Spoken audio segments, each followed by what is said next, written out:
Hello, writers.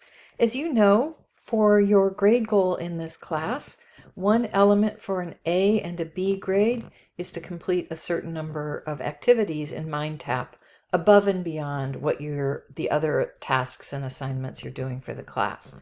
So for an A grade, you need to complete 4 extra MindTap activities, and for a B grade, you need to complete 2 extra MindTap activities.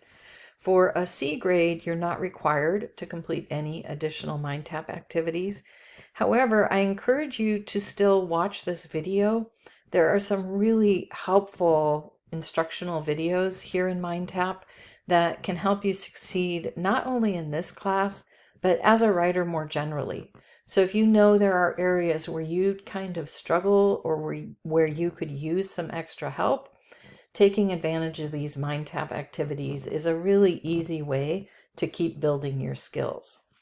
So when you're in MindTap, we have this overall menu here for MindTap, and you're going to scroll down to this Core Skills and Grammar Review folder.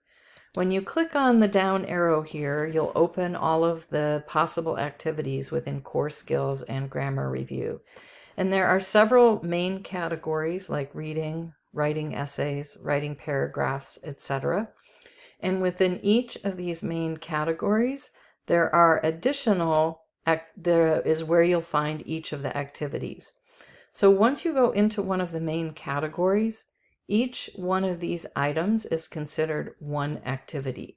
So once you look at the reading category, for instance, you can look at the different activities and decide if there is one that's really relevant for what you want to learn and what you want to practice and how you want to develop your skills.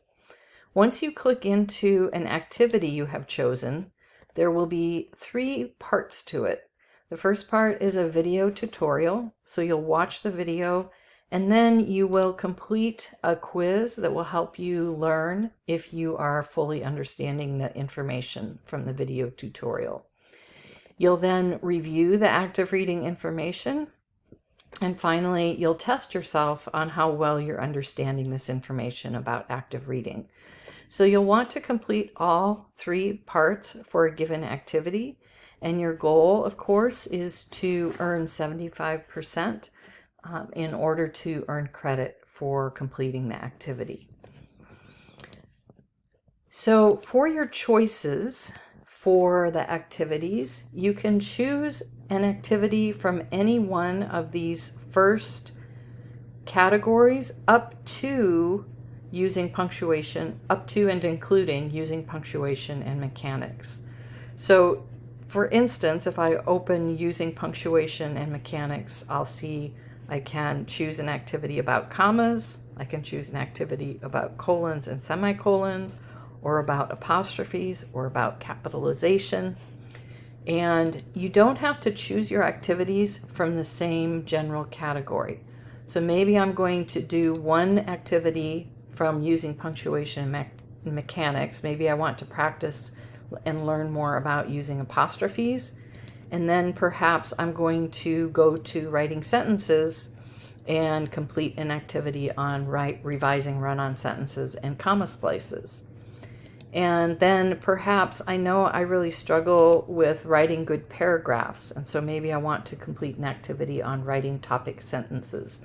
So there are lots of options here for how to choose the activities that will best serve your own learning and the development of your own skills. You should not choose activities from these last items of paraphrasing sources, summarizing sources, quoting sources, and documenting sources.